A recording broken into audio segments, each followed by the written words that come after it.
So to me, because you are talking to me, that was a good justification for the coup of 1970.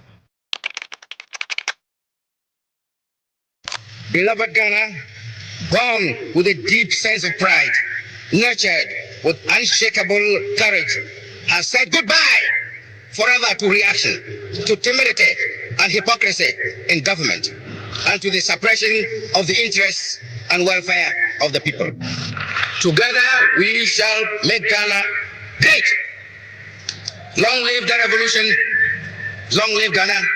May God bless us all. Thank you.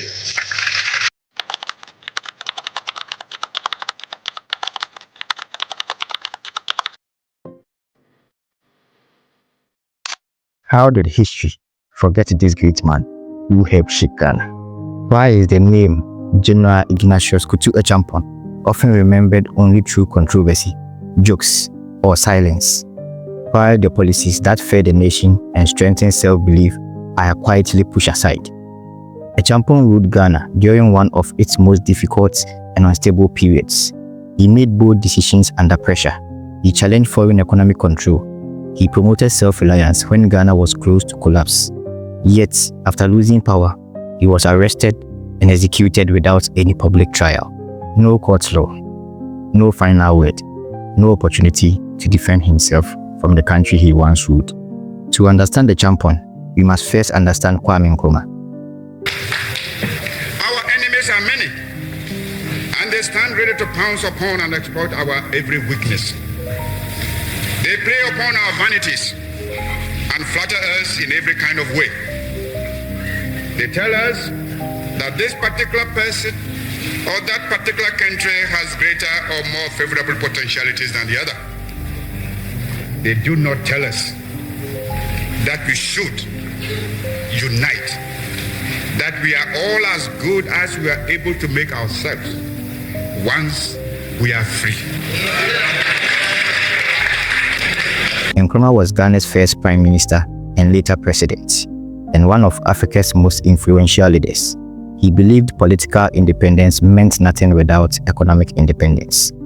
Under his leadership, Ghana pursued industrialization, state control of key resources, Pan-African unity, and rapid national development. For many Ghanaians, Nkrumah symbolized pride, confidence, and African possibility. But over time, his rule became highly centralized. Opposition was limited, and dissatisfaction grew among sections of the population and the military. In 1966, while Nkrumah was abroad, he was overthrown. His removal did not end his vision. It left behind an unanswered question that would trouble every leader after him. How does Ghana control its economy without losing freedom or stability? After Nkrumah's overthrow, Ghana entered a period of uncertainty.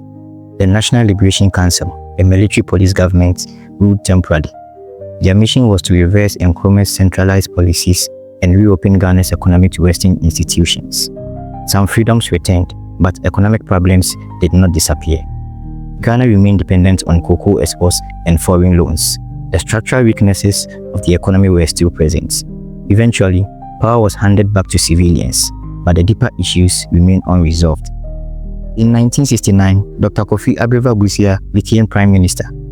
I am the elected head of the government of Ghana. There has not been an election. There has only been an adventure by a small band of the military people stationed in Accra.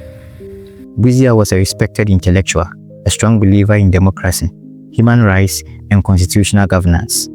His government restored parliamentarian rule and civil liberties, earning international respect. However, Busia inherited a weak economy. His administration adopted IMF-supported policies, including currency devaluation and austerity measures. These policies made economic sense on paper, but caused severe hardship for ordinary Ghanaians. Food prices rose, salaries lost value, farmers and soldiers became frustrated. The military, which had one step back to allow democracy, felt ignored. By the early 1970s, many Ghanaians felt that while democracy had returned, economic dignity had not. Now let's get back to Ignatius Kutu Acheampong. Not the headlines, not the controversies, but the man behind the uniform. Ignatius Kutu Acheampong was born on 23 September 1931 in Nkrumah, near Kumasi. He grew up in a rural environment shaped by farming, discipline, and communal responsibility. Life in Nkrumah taught him the value of hardship, obedience, and collective efforts, values that stayed with him throughout his life. Long before he became head of state, Acheampong was a young boy observing the struggles of rural farmers, understanding scarcity, and learning leadership through responsibility rather than privilege. He joined the Ghana Army in the early years of independence, attracted by the discipline, structure, and sense of national service the military offered. Through determination and commitment, he rose steadily through the ranks. He received professional military training both locally and abroad, including the United Kingdom and Canada, where he was exposed to different leadership styles and military traditions. By the late 1960s, Acheampong had risen to the rank of colonel and commander of the 1st Infantry Brigade. From this position, he closely watched Ghana's political and economic struggles deepen. He saw soldiers frustrated by unpaid allowances, farmers losing hope, and a nation drifting further into hardship. These experiences shaped his thinking and prepared him mentally and strategically for the moment when history would place Ghana's future in his hands. On 13 January 1972, while Prime Minister Buzia was out of the country, Acheampong led a bloodless military coup. I would like to emphasize immediately that this coup was not initiated by the armed forces merely to satisfy our selfish ends. As I said in my earlier broadcasts, the takeover was occasioned principally by the hypocrisy of the Buzia regime, coupled with the inefficient management by that regime of our economy. He became chairman of the National Redemption Council, effectively head of state and government. In his first national broadcast, Acheampong accused the Buzia government of surrendering Ghana's economy to foreign control and neglecting the suffering of ordinary citizens. His language was simple, direct, and populist. Many Ghanaians welcomed him, not because they hated democracy, but because they were desperate for relief. Acheampong's most impactful policy was Operation Feed Yourself. His program encouraged all Ghanaians to farm, soldiers, students, and civil servants. Farming was given national importance and dignity again. Food production increased significantly. Ghana reduced food imports, and availability improved across the country. For many families, this policy meant survival.